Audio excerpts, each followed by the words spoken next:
संप्रधार्येति सः विभुस्तया शक्त्या परेश्वरः सव्ये व्यापारयाञ्चक्रे दशमेंगे सुधासवम। प्रिय दर्शकों नमस्कार, एक बार फिर से उपस्थित हूँ आप सबके सामने मंगलवार के कार्यक्रम में। मंगलवार के दिन मंगल से संबंधित कार्यक्रम, मेरे नियमित दर्शक हैं आप लोग और जानते हैं कि मैं वार के हिसाब से कार्यक्रम बनाता हूँ। इससे मुझे लाभ ये हो जाता है कि मुझे कन्फ्यूज़न में नहीं जाना होता है कि आज क्या बनाऊँ। कई बार विषयों को लेकर के ऐसी चीज़ें हो जाती हैं कि आज कौन सा बनाया जाए। इस वजह से मैंने अपनी सुविधा के लिए आप लोगों को वार के हिसाब से चीज़ें बताता हूँ। ज्योतिष में बहुत सारी चीज़ें हैं जो एक एक वार पे भी लिखी जाए तो वर्षों बीत जाएंगे, कितने कालक्रम बीत जाएंगे, तब तक भी आपके विषय पूरे नहीं होंगे। एक बड़ा मामला अभी चला हुआ है। आजकल बहुत सारी चीज़ें, अब होता क्या है, कई बार हमारा जो परिवेश है कि एक घटना जब हो जाए तो उसमें बहुत सारी चीज़ें दिख जाती हैं। पत्नी के द्वारा पति का मरना या ऐसा होता है। पर ये भी मैं दिमाग में ऐसा कभी कभी सोचता हूँ कि आजकल ये चलन इस वजह से चला हुआ है कि कई बार व्यक्ति जो है वो विवाह से पहले किसी के साथ संपर्क में था, परिस्थिति वशात उनसे उनका विवाह नहीं हुआ, बाद में ऐसा किसी अनजाने व्यक्ति से आपके विवाह हो जाते हैं जिसे आप पसंद नहीं करते, और पहले जिसके साथ आपके संबंध होते हैं उसी संबंध को आप पुनर्जीवित करने के लिए बाद में आए हुए व्यक्ति की हत्या कर देते हैं ताकि पिछले वाले महानुभाव के साथ अच्छे से जीवन बिताए। पर होता कुछ और है, प्रकृति कुछ और खेल खेल देती है, फिर वो पूरा ताना बाना गड़बड़ हो जाता है, फिर कानून के चक्कर और बहुत सारा महापाप हो जाता है। ऐसी स्थिति में कई बार हमारे इस समाज की आवश्यकता इस बात की तरफ घूम जाने की होती है कि हम कुंडली का अर्थ, अगर आप कुंडली सोचेंगे तो हो सकता है कि आपकी हंसी उड़ जाए, या हो सकता है कि जो उस विषय पे विश्वास न करते हों वो कह दें कि ऐसा कुछ नहीं होता है। पर मैं एक बात बता दूं, आप तत्व को तो मानेंगे, क्योंकि हमारे शरीर का अंदर जो भगवान विराजमान है पृथ्वी जल अग्नि वायु आकाश के रूप में, वो सामने वाले के शरीर के अंदर पृथ्वी जल अग्नि वायु आकाश, इन दोनों में समावयवता कितनी है। मतलब हमारे अंदर अग्नि का प्रवाह है, सामने वाले के अंदर के अग्नि के प्रवाह को कितना झेलेगा, कितने तक हम लोग साथ चलेंगे, फिर कब, ऐसी चीज़ें। मतलब बेसिकली कुंडली मिलान जिसे आप नहीं मानना चाहते तो ये मान के चलें कि सामने वाले के गुण और अवगुण और आपके गुण और अवगुण का मेल कितना है। विवाह से पहले अगर उदाहरण से ही देखें तो आपको सामने वाले को लाल रंग पसंद है और आपको पीला पसंद है, तो विवाह के बाद आजकल जो विवाह होता है वो इस सिद्धांत पे होता है कि वो मुझे कितनी लिबर्टी देता है। बाद में चल कर के वही गले का घाव बन जाता है, क्योंकि वो फिर एक वक्त पे वो लिबर्टी नहीं देना चाहता या फिर आपको रोकना चाहता है, और वही चीज़ आपको फिर परेशान करती है, जिसके कारण फिर ये प्रेम विवाह भी टूट जाता है। जन्म कुंडली के आधार पर, चूंकि मैं ज्योतिषी के आधार पर ये बात कहूँगा, तो कुछ ऐसे सिद्धांत होते हैं जिनका हम सामने वाले की कुंडली देख करके ये बात समझ सकते हैं कि इनके साथ विवाह में जाना कितना अच्छा होगा। क्योंकि कुंडली, अब कोई आवश्यक नहीं है कि उस व्यक्ति की कुंडली में अगर कोई खराब योग बने हैं तो उसका विवाह किसी से नहीं हो सकता। उसके जोड़ की कुंडली ढूंढनी होगी, उसके निमित्त परमात्मा ने जो विवाह के संबंध बनाए हैं वो ढूंढना होगा। और कुंडली मिलान वस्तुतः कुछ और नहीं, आपके शरीर के अंदर तत्वों का मेल है, बस आप इसे और इसी तरीके से समझ सकते हैं। तो जन्म कुंडली में मूलतया जो सिद्धांत कहता है कि लग्न चतुर्थ सप्तम अष्टम और 12वें, एक बार फिर से बता दूं तो लग्न चतुर्थ सप्तम अष्टम और 12वें भाव में मंगल का बैठना मंगलिक दोष पैदा करता है। लेकिन अगर यहाँ मंगल बैठे हैं, यहाँ बैठे हैं, यहाँ बैठे हैं, यहाँ बैठे हैं या यहाँ बैठे हैं, और अगर इनके साथ ही शनि या गुरु भी केंद्र में बैठ जाएंगे तो ये कई बार मंगल दोष भंग हो जाएगा। जैसे मंगल अगर लग्न में है, गुरु यहाँ बैठ गए या शनि यहाँ बैठ गए या शनि यहाँ बैठ गए, तो ये मंगल दोष भंग माना जाता है। क्लियर है। दूसरा कि किसी भी स्थिति में सिर्फ एक भाव पे, यानी कि सप्तम या लग्न या चतुर्थ या दशम या अष्टम या 12वें भाव पर मंगल और शनि की दृष्टि ना जाती हो या दोनों एक साथ न बैठे हों, सप्तम भाव में शनि मंगल ना बैठे हों, लग्न में ना बैठे हों, जातक या जातिका की कुंडली में जिससे आप विवाह करने जा रहे हैं, चतुर्थ में ना बैठे हों, दशम में ना बैठे हों, 12वें में ना बैठे हों, अष्टम में ना बैठे हों। अगर ये दोनों एक साथ बैठे हैं तो 10 नंबर की राशि में बैठने चाहिए। फिर ये उतना कष्ट नहीं देगा, क्योंकि फिर वहाँ पे शनि अपनी राशि के होंगे और मंगल अपने उच्च की राशि में होंगे। ये अवस्था कि जन्म कुंडली के सप्तम भाव में अगर शनि मंगल बैठे हैं, तो अगर 10 नंबर की राशि में बैठे हैं तो ये आपको ससुराल में बड़ा आदर प्राप्त करने वाला या धनाढ्य घर में ससुराल दिला देते हैं, या ससुराल व्यक्ति का धनाढ्य घर से हो जाता है। ये एक सिद्धांत है। दूसरा, उसको वहाँ से आदर खूब मिलता है जब जन्म कुंडली के सप्तम भाव में शनि मंगल। इस पर मैंने बहुत पहले एक कार्यक्रम बनाया भी था। पर मूलतया कि हमें कब ये बात समझनी होगी कि सामने वाले से विवाह करना रिस्क हो सकता है। हम उसके व्यक्तित्व को चाहे कितना ही जानते हों, उसकी कुंडली अगर जो कि सही है तो हमें कब सावधान होना होगा। सप्तम या अष्टम भाव के अधिपति अगर शनि या मंगल से संबंध बनाते हों तो हमें सावधान होना चाहिए। नहीं है भाई, विवाह हमारे बच्चे से या हमारे बेटी से नहीं हो सकता, क्योंकि ये बहुत अच्छा ग्रह संयोग नहीं है। जन्म के समय पे मगरमच्छ के भी कुंडली बनते हैं, और जन्म के समय पे कोई जातक, आप माने या ना माने, साथ ही साथ आप जिसके साथ विवाह में जा रहे हैं वो कितना प्रैक्टिकल है और कितना इमोशनल है, कितना ज़्यादा संबंधों को आगे बढ़ाने में विश्वास करता है, और कितना ज़्यादा वो प्रैक्टिकल बिहेवियर रख करके तुरंत पाला बदलने में विश्वास करता है। ये चरित्र चिंतन आपको आवश्यक रूप से कर लेना चाहिए।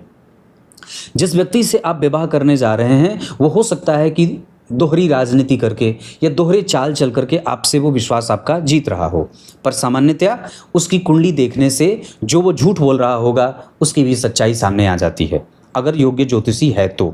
कुंडली मिलान में बहुत सारी चीज़ें कई बार होती हैं, चूँकि आजकल कंप्यूटर पे कुंडलियाँ मिल जाती हैं, तो उसमें ये बात याद रहे कि कंप्यूटर जो मिलाएगा और एक जो ज्योतिष मिलाएगा, दोनों में अंतर है। जो काम मशीन कर सकता है वो व्यक्ति नहीं कर सकता, जो मशीन करेगा वो व्यक्ति नहीं करेगा, जो व्यक्ति करेगा वो मशीन नहीं करेगा। ये बात आप बहुत बखूबी जानते हैं। तो कुंडली में अंक मिलान सिर्फ आप देख सकते हैं कि हाँ 18 अंक से मिल रही है, 20 अंक से मिल रही है, 24 अंक से मिल। जो छोटे जानकार हैं, जिनको ज्योतिष का कुछ नहीं आता है, वो भी आजकल कुंडली मिलान करवा लेते हैं। हाँ ये बहुत अच्छा मिल रहा है, हमारा तुम्हारा बहुत अच्छा मिल रहा है, हम ऑनलाइन साइट पे देखे थे, हम एस्ट्रोटॉक पे देखे थे, हम एस्ट्रोसेज पे देखे थे, हम पता नहीं कितने सॉफ्टवेयर पे देखे थे, बहुत अच्छी कुंडली मिल रही है। वो अंक मिलान वस्तुतः जो आप देख रहे हैं भगवान, वो शुद्ध नहीं है और वो सही नहीं है, क्योंकि वो अंक मिलान है। जो कंप्यूटर में डेटा पहले से फीड किया हुआ है वो सिर्फ उतनी ही जानकारी आपको दे रहा है, जबकि जब आप उसी कुंडली को ज्योतिषी के पास लेके जाएंगे तो वो अंक मिलान के साथ साथ भाव मिलान भी करेगा, पूर्व जन्म के संबंध भी देखेगा, नक्षत्रों का संबंध भी देखेगा, भाव और भावेश का संबंध भी देखेगा, केंद्र में बन रही राशियों को भी देखेगा, लग्न और नवांसा के अधिपतियों को भी देखेगा, मैत्री भी देखेगा, और बहुत सारी चीजें वहां पे देखने को मिल जाती हैं जो एक ज्योतिषी ही देख सकता है, वो कंप्यूटर नहीं कर सकता। तो मेरे कहने का अर्थ है कि हमें जब कभी भी कुंडली हम कंप्यूटर से मिला रहे हैं तो उसके बाद हमें निश्चित रूप से किसी ज्योतिषी से उस कुंडली को मिलाना चाहिए। दूसरा, आप जब कभी भी कुंडली मिला रहे हो तो किसी एक पंडित जी से ना मिलाइए, हो सके तो उसको 3 से 4 और ज्योतिषियों के पास दिखा लीजिए। सामान्यतः जो राय निकल करके 3-4 ज्योतिषियों में से 2-3 ज्योतिषियों का एक मिलेगा, तब जाकर के विवाह पे आगे बढ़ना चाहिए। तीसरा, आप लोग जो ये विवाह के विभिन्न मामले देख रहे हैं, जो हमको लगता है कि करोड़ों मामले ऐसे हैं जो विवाह को लेकर के हैं, तलाक को लेकर के हैं, इसमें बहुत सारी चीज़ें ऐसी भी होती हैं कि पंडित जी जल्दी जल्दी में कुंडली मिला देते हैं लड्डू खाने के चक्कर में, बाद में भुगतना पति पत्नी दाम्पत्य और परिवार को पड़ता है। इस वजह से ब्राह्मणों को भी जो भी कुंडली मिला रहे हो सकता है मुझसे सारे छोटे ही हूँ, मैं तो बहुत छोटा, सब बड़े ही हूँ पर मैं बहुत छोटा हूँ, पर फिर भी मुझे ये लगता है कि हमें कुंडली मिलाने में किसी भी प्रकार की कोई जल्दबाजी नहीं करनी चाहिए। ऐसे करने से सिर्फ आपके ज्योतिष शास्त्र पर ही प्रश्न नहीं उठता है, अपितु वो पूरा परिवार भी बर्बाद हो जाता है, पैसे जो लगे अलग से। ये सारी चीज़ें हैं। दूसरा कि कभी भी ये सारा खेल तत्वों का होता है। लड़की की कुंडली में, जातिका की कुंडली में अग्नि तत्व की प्रबलता कितनी है, और जातक या लड़के की कुंडली में पृथ्वी और अग्नि और जल की तत्वता, जो तत्व में भेद है वो कितना है, वो कितने बैलेंस्ड हैं, यही कुंडली मिलान होता है। तो मैंने ये बात इतनी कही कि सप्तम और अष्टम भाव के स्वामी का मुख्यतया एक साथ संबंध में होना, जैसे मान लीजिए 5 नंबर यहाँ लिखा है, 6 नंबर यहाँ लिखा है, 7 नंबर यहाँ लिखा है, 8 नंबर यहाँ लिखा है, तो इन दोनों भावों के स्वामी का एक साथ होना कई बार विवाह को कमजोर कर देता है, या इसे बहुत ही दर्दनाक स्थिति कही जाती है। दूसरा जो आपको नवांश चक्र में समझना चाहिए, सामने वाले की कुंडली में और अपनी कुंडली में भी आपको देखना होगा, नवांश कुंडली के दूसरे भाव पे और लग्न कुंडली के दूसरे भाव पे कोई भी ग्रह अगर नीच राशि का बैठा है या नवांश कुंडली के दूसरे या लग्न कुंडली के दूसरे भाव पे शनि, मंगल, राहु, केतु सबका प्रभाव अगर पड़ रहा है तो वो व्यक्ति विवाह को लंबा चलाने में विश्वास नहीं करता है, वो कभी भी आपका साथ छोड़ सकता है। ये मानी हुई बात है। ये दो बात हो गई। तीसरा, जन्म कुंडली के लग्न चक्र के 12वें भाव में शनि, मंगल, राहु, केतु और वही ठीक स्थिति नवमांश चक्र के 12वें भाव में शनि, मंगल, राहु, केतु अगर बैठ जाते हैं तो ऐसा अगर जातिका की कुंडली में है तो उसको बहुत विश्वास के साथ ये बात कही जा सकती है कि उसको शारीरिक सुख पति का कमजोर मिलेगा। और ठीक यही बात जातक या लड़के की भी कुंडली में बात लागू हो जाती है कि उसको अपनी पत्नी या महिला के शारीरिक सुखों से वंचित होते देखा जाता है। यह सिद्धांत है। दूसरा कि कभी भी आप जब कुंडली मिला रहे हैं तो ये बात पहले सुनिश्चित कर लें कि लड़के के जन्म नक्षत्र और लड़की के जन्म नक्षत्र के अधिपति की मैत्री कैसी है, या दोनों एक दूसरे से कितने दूरी पर जा रहे हैं, द्विद्वादश में हैं, एकादश में हैं, केंद्र में है, मतलब कैसा है। नक्षत्र चूंकि 27 होते हैं तो एक नक्षत्र से दूसरे नक्षत्र की दूरी विवाह को चलाने में काफी मायने रखती है। ये एक सिद्धांत है जो सबसे ज़्यादा काम करता है। तीसरा कि अगर सामने वाले जातक या जातिका की कुंडली में सूर्य और गुरु की स्थिति अच्छी नहीं है, मान लीजिए दोनों ही ग्रह नीच के हैं, दोनों ही केंद्र में नहीं हैं, दोनों ही अल्टर बैठे हैं, दूषित हैं, पापकर्त्री में हैं और कष्ट में हैं, तो फिर वो सामने वाले का व्यक्तित्व आप समझ नहीं रहे, फिर वो घड़ियाली आंसू बहा रहा है, या फिर वो घड़ियाल है, उस पर कभी भी विश्वास नहीं कर सकते, वो फिर बच जाएगा। सूर्य नीच के, मेरे सामने अभी कल परसों 2-4 दिन पहले एक कुंडली देखी थी मैंने, सूर्य नीच के हैं, पहले लड़की बहुत अच्छी थी, बाद में चल करके वो भयंकर उत्पात मचा के बैठी है। तो ये इस तरीके का है प्रभाव जो समझना होगा। आप लोग जो आजकल सोशल साइट चला हुआ है, बहुत सारा नाम है, जैसे विवाह.com है, पता नहीं क्या क्या है, तो उस पर क्या कहता है, प्रचार करता है तो जरूरी बातें विवाह से पहले हो जानी चाहिए। आप जरा सोच के देखिए तो विज्ञान में आप क्या बात करेंगे, तुम्हें क्या पसंद है, घूमना पसंद है, खेलना पसंद है, लिखना पसंद है, आप यही बात करेंगे। पर बेसिकली सामने वाला कई बार होता है कि वो अपने बारे में भी बहुत अच्छे से नहीं जानता है कि उसे क्या पसंद है, तो वो कुछ भी सामने वाले को खुश करने के लिए, प्रसन्न करने के लिए कई बार उसी के जैसा अपना पसंद भी बता देता है। हाँ तुम्हें पसंद है, तुम्हें लिखना, मुझे भी लिखना पसंद है, दोनों बैठ के लिखेंगे। यही होता है। भाई तुमको तैरना पसंद है, मुझे भी पानी बड़ा पसंद है, दोनों मिलकर तैरेंगे। पर बाद में चलता है कि वो तैरना नहीं, डुबाने गया था। तुमको लिखना पसंद है, मुझे भी कहानियाँ पढ़ना बहुत अच्छा लगता है, दोनों बैठकर लिख रहे होते हैं, पता चला कि दूसरे की स्क्रिप्ट, सामने वाले की मृत्यु कैसे लिखी जाएगी, ये स्क्रिप्ट लिखी जाती होता है। आजकल यही होता है।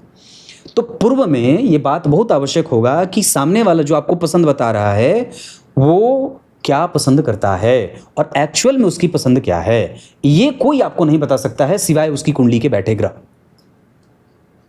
तो मैं आप लोगों से ये बात कहूंगा। दूसरा, किसी भी स्थिति में विवाह जो होता है वो संस्कार होता है और संपूर्णतया संस्कार योग्य व्यक्ति का ही होता है, अयोग्य का संस्कार नहीं होता, अयोग्य व्यक्ति का संस्कार नहीं होता है। इस वजह से आप जिसके साथ भी कुंडली जा रहे हैं विवाह करने, और वर्तमान में तो आप लोग देख ही रहे हैं एकदम कैसे लगा हुआ है, जैसे कि कौन कितना मार देगा, कौन कितनों को मार देगा, ये इसकी रेल चली हुई है। तो मेरे हिसाब से इसमें हमारी ज्योतिष शास्त्र बड़ी मदद करता है।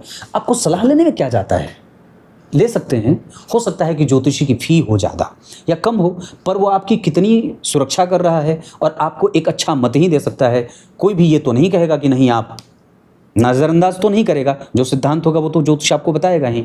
तो कहने का अर्थ है, हमें जहां हम विवाह में लाखों करोड़ों रुपए खर्च करते हैं, उससे बढ़िया 2,000-4,000 रुपए लेकर के हम किसी ज्योतिषी से अपनी कुंडली संपूर्णतया अच्छे से मिला लेंगे। तब हमारे सामने जो समस्या आएगी भविष्य में, और सामने वाले को ये बात भी बहुत आवश्यक होगा कि वो धर्म में कितना विश्वास करता है, वो ज्योतिष जैसे विषय में कितना विश्वास करता है, वो परंपराओं में, वो दर्शन में, वो सिद्धांतों में, संस्कृति में कितना विश्वास करता है। क्योंकि तब जब वो अगर इन सभी चीज़ों से बंधा है, जुड़ा है, तो वो कभी भी आप उसके नेक नियति पे प्रश्न नहीं उठा सकते। अगर नहीं करता है तो फिर ऐसे लोगों से तौबा मचाओ। क्लियर है? तो मूलतः ये इतने सिद्धांत होते हैं। तो मैंने क्या बात बताई, शनि मंगल राहु केतु, द्वितीय द्वादश सप्तम अष्टम सप्तम, ये भाव, उसके बाद नक्षत्रों का संबंध, और कहाँ आप मशीन से कुंडली मिलाते हैं और कहाँ ज्योतिषी मिलाता है, दोनों में अंतर।